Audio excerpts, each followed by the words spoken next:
Optando por un término que es un término provisorio. A mí las etiquetas me importan poco, sinceramente. Me importa poco si algunos me dicen liberal, si otros me dicen conservador, si otros me dicen de derecha, si otros me dicen patriota. Las etiquetas suelen ser camisas de fuerza, porque sobre todo en la política, cuando las etiquetas no están bien definidas, cuando no se conocen bien los contornos, cuando unos se entienden por libertario una cosa y otros se entienden por libertario otra cosa, cuando unos se entienden por conservador una cosa y otros se entienden otra cosa, casarse con una etiqueta es muy complicado. Te voy a poner un ejemplo. Si a mí me dicen conservador, lo primero que yo preguntaría es ¿qué se supone que yo quiero conservar? Yo más que un conservador soy un reaccionario. Es decir, yo reacciono contra un estado de cosas que no me gustan y precisamente reacciono porque no las quiero conservar, las quiero cambiar. Yo no quisiera conservar a la ONU, por ejemplo, en el rol que está teniendo actualmente. Yo no quisiera conservar el gasto público que tiene el Estado argentino, por ejemplo, ni el nivel impositivo. Yo no quisiera conservar la ley de aborto que se ha aprobado hace algunos meses en Argentina, por ejemplo. Entonces, si un conservador es quien quiere conservar un status quo, yo definitivamente no soy un conservador. Ahora, si un conservador es aquel que encuentra que en su cultura hay valores que son dignos de ser defendidos, valores que se han creado con el pasar de las generaciones, con, digamos, legados de familias, de padres a hijos, de abuelos a padres y así sucesivamente, pues entonces yo sí soy un conservador porque creo que la tradición implica un vínculo que es precioso para poder vivir en una sociedad digna y para vivir en una sociedad que además conserve su libertad. La tradición y la libertad tienen un lazo muy íntimo que ya lo explicaba muy bien Hayek, sobre todo en La fatal arrogancia, aunque también los fundamentos de la libertad. Un patriota, bueno, ¿qué es un patriota? Un patriota es quien ama su patria, quien ama su suelo, quien ama a sus antepasados, quien ama la historia de su pueblo. Entonces soy un patriota. Si un patriota es quien ama al Estado, pues entonces no soy un patriota. Entonces, yo encuentro que el principal escollo para definir qué puede ser una nueva derecha no solamente es la provisionalidad de la terminología, es una terminología que en definitiva no remite a mucho, sino que los distintos componentes que están girando en derredor de ese término están mal definidos, no sé si mal definidos, pero se prestan a muchas confusiones. Hecha esta aclaración, vamos a suponer que tenemos muy en claro qué es un patriota, qué es un libertario o un liberal libertario. Prefiero hablar de libertarios más que de liberales porque los liberales a veces se confunden con los liberals de los Estados Unidos y ahí ya esa ecuación a mí no me gusta en absoluto, estoy en las antípodas de los liberals. Yo sería un republicano, un conservative, digamos, en los Estados Unidos, pero voy a hablar entonces de libertarios más que de liberales. Supongamos que tenemos claro, por ejemplo, que el libertario es una persona que levanta la bandera de los derechos individuales, las libertades individuales y el Estado mínimo. Vamos a suponer eso. Que el patriota levanta la bandera de la importancia de la propia tierra, del propio lugar, de la propia historia, de una vida en común con sus compatriotas. Bueno, vamos a suponer que eso es el patriotismo.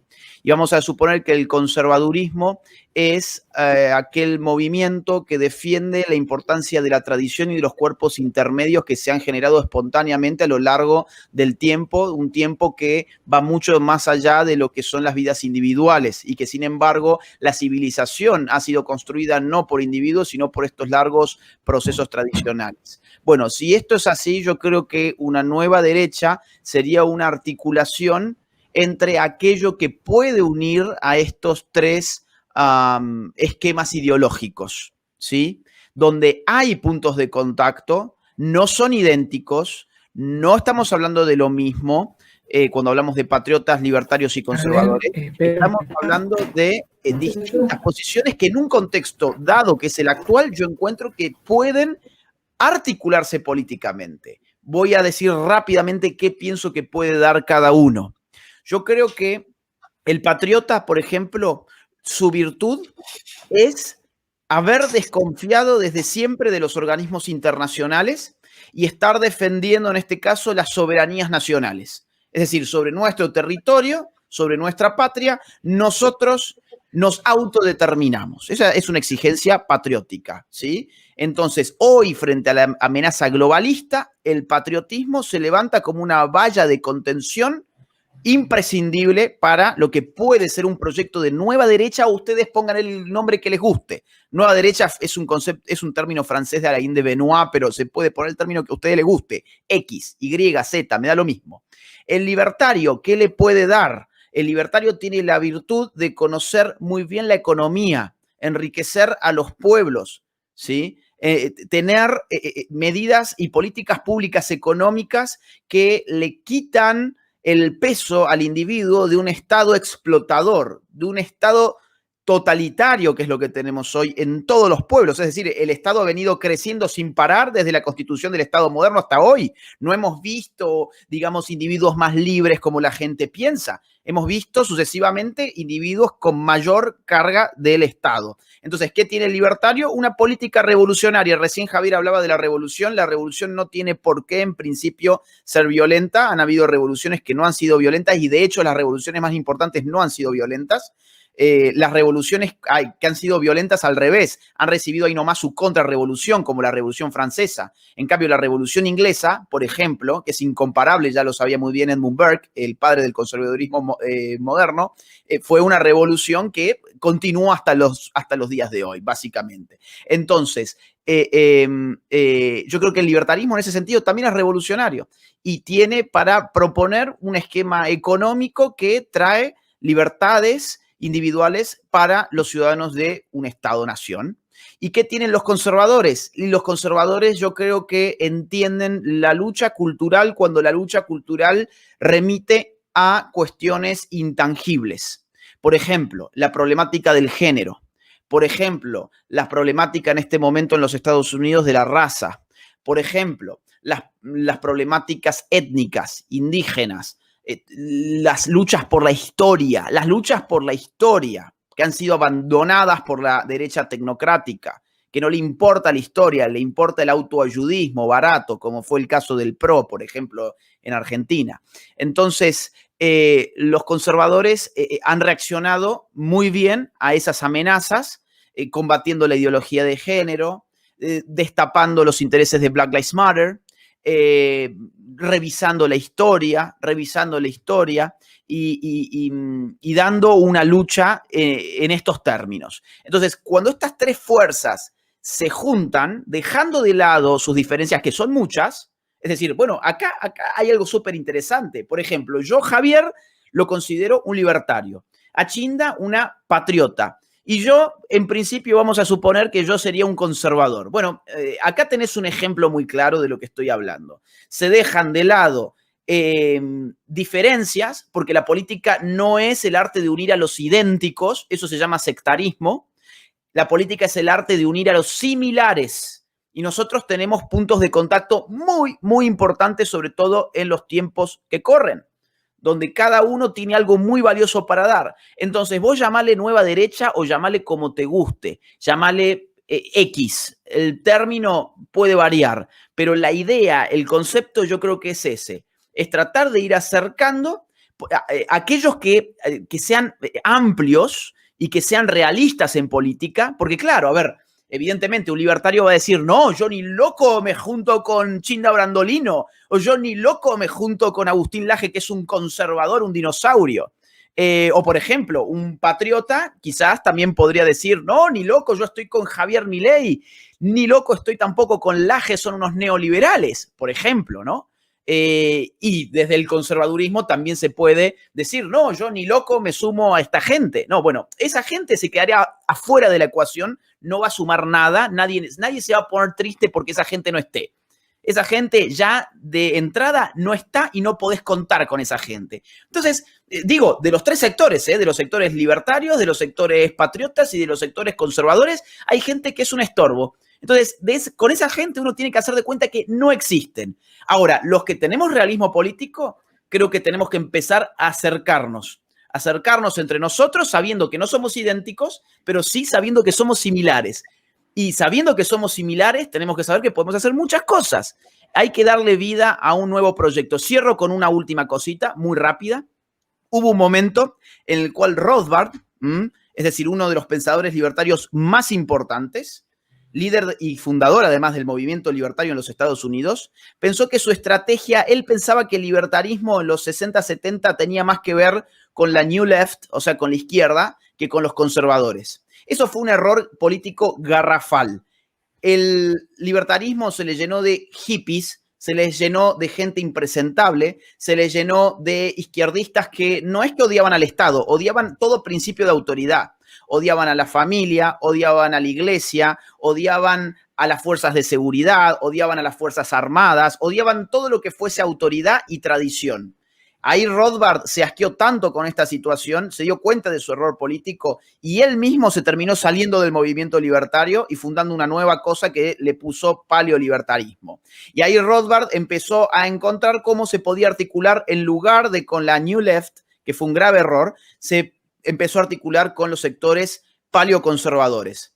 O sea, no los neoconservadores que son estatistas, sino los paleoconservadores que tienen muchísimo en común con los libertarios. Y ahí empezó a formarse todo un movimiento que si ustedes ven los artículos de Rothbard de los 90, la política populista, sí, populista, de Donald Trump, la política populista de Donald Trump es enteramente rothbardiana. Y más aún, espero que no se ofenda Javier con lo que voy a decir.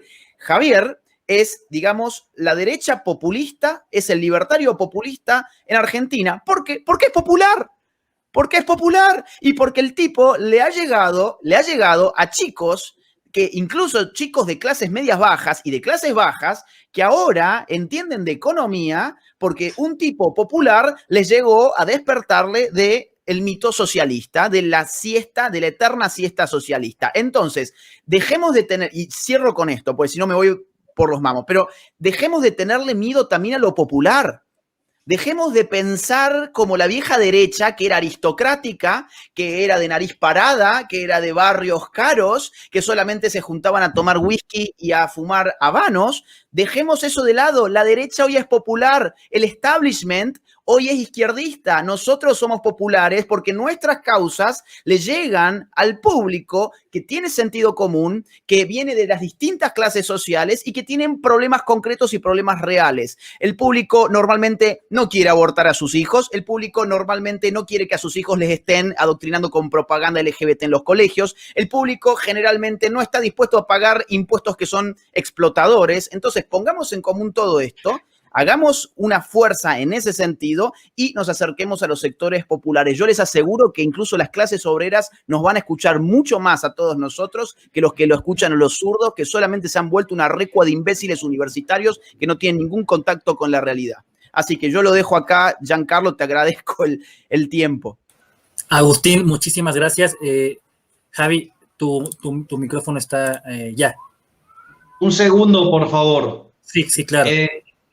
Quiero señalar que estoy infinitamente agradecido por la definición que me regaló mi querido amigo y hermano Agustín Laje. Es decir, estoy orgulloso que haga esa analogía con el Rothbard sabio del final, que el Rothbard paleolibertario, que además habla de el libertarismo popular. Es decir, el pensamiento liberal que llega a todas las capas sociales. Porque esto es muy importante. Un conjunto de imbéciles en Argentina, ¿sí?, que te llevaban a cabo la defensa del liberalismo durante esa época dorada y oportunidad única que fueron los 90, consideraban, y esto además lo han escrito explícitamente, que en realidad era fatal y era aberrante y horrible lo que yo hacía porque estaba llevando el liberalismo a las masas. Porque el liberalismo tenía que ser para un ambiente universitario y para una élite. Y son esos mismos, digamos, repugnantes los que han hecho que el liberalismo se convirtiera en una vergüenza, en que las reuniones de liberales hicieran que un ascensor quedara grande. Y encima son esos después los principales tiradores de piedra. Es decir, esos que hicieron de ser liberal una vergüenza, encima después critican. ¿Sí? Entonces, y esto además hasta han tenido el tupé de escribirlo. O sea, que no es que lo han dicho al pasar. Entonces, me parece, digamos, además, o sea, agradezco infinitamente, digamos, la reflexión de Agustín, porque de hecho, hace unos días atrás, o quizás ya un mes, digamos, en la cátedra de Philippe Bagús, en la Universidad Rey Juan Carlos, donde está la maestría en economía austríaca que dirige Jesús Huerta de Soto, me convocaron a hablar porque justamente, digamos, cómo se daba esta batalla. Y justamente una de las líneas era meterse en el ruedo y hacer popular al liberalismo. Así es que quiero que sepas, querido Agustín, que aun cuando este tema no ha sido parte de nuestras charlas, me siento absolutamente honrado con que me hayas dignificado con una definición de Rothbard, que además no solo adhiero, sino que además es lo que estoy tratando de hacer, que después el resultado podrá ser bueno o no, habré sido capaz o no, digamos, podré o no sé, o quizás lo sepa hacer o no, lo que fuera. Pero lo que sí me queda claro, no intentarlo es regalarse al socialismo, y que aquellos que se dedican a tirar piedras a los que desde el liberalismo están tratando de mover la aguja hacia una solución capitalista, cuando el sistema además es inestable, en lugar de tirarle piedras, deberían darle las gracias por los servicios que están prestando, inmolando sus propias vidas. Pero bueno, es decir, hay, al menos en Argentina, perdón el término, hay tanta gente de mierda, digamos, dentro de estos círculos, que lo único que se dedican a hacer es a tirar piedra, como si se pudiera cambiar el resultado de un partido desde la tribuna, manga de inútiles, porque por lo único que están haciendo es favorecer que crezca aún más la izquierda. Se llaman liberales y son absolutamente funcionales a los zurdos de mierda. Déjame, gracias Javi, hago una última intervención, Giancarlo, y yo ya me tengo que retirar, pero quiero complementar porque todo lo que dije sobre Javier y sobre su alcance hacia los sectores populares vale también para Chinda, y eso a mí me consta personalmente porque yo he tenido el honor de hacer giras junto con Chinda, y a mí me consta que el movimiento Pro Vida, por ejemplo, que Chinda ha liderado en Argentina, no es un movimiento que esté especialmente compuesto por las capas altas de la sociedad argentina. Al contrario, cuando se han hecho encuestas de opinión y se han, digamos, desagregado las respuestas en términos de ingresos económicos, se ha visto que las clases más altas de Argentina, en un 70-75%, están a favor del aborto, mientras al revés, en las clases más bajas, un 75% está en contra del aborto. Y bastaba ir a las movilizaciones de la derecha reaccionaria que no quería aborto legal, seguro y gratuito,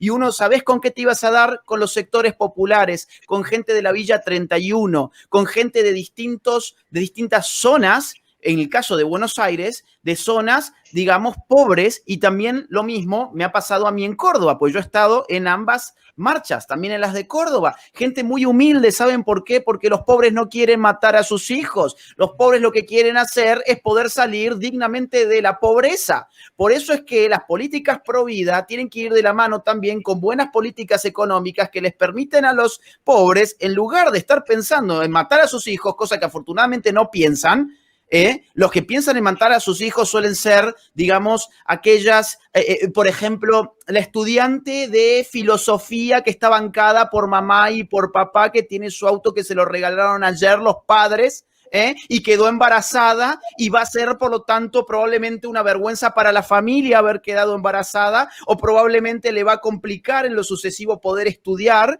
Entonces, ahí piensa, voy a matar a mi hijo, ¿no? Voy a someterme a un aborto. Entonces, digo, insisto con estos temas, ¿no? Porque tanto desde una visión económica como desde una visión valórica, moral, nuestro discurso está en una condición inigualable para poder llegar allí donde nunca nuestra gente llegó, que es a los sectores más populares, a los sectores populares que han sido perdidos por las izquierdas, porque la izquierda hoy se reduce en universitarios mantenidos generalmente o por los padres o por el Estado, se reduce a funcionarios parásitos del Estado que viven desde que tienen memoria de un sueldito estatal, se reduce a periodistas bien acomodados y se reducen a fundaciones financiadas por fundaciones extranjeras. Eso es la izquierda, o sea, eso no es el pueblo, eso es el establishment. El pueblo está en otro lugar y en este momento una política populista de derecha debiera ponerse como objetivo conquistar a ese pueblo que no está siendo representado porque lo único que se le está ofreciendo es hablar en lenguaje inclusivo, matar a sus hijos y la banderita LGBT, ¿sí?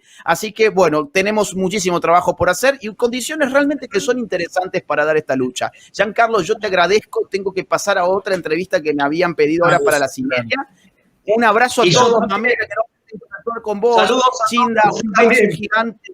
Javier, un abrazo viejo, gracias por todo, por todo lo que están haciendo todos, chicos. Abrazo. Giancarlo, Javier, Mamera, Chinda, abrazo gigante, gracias. Adiós, Capitán América. Aquí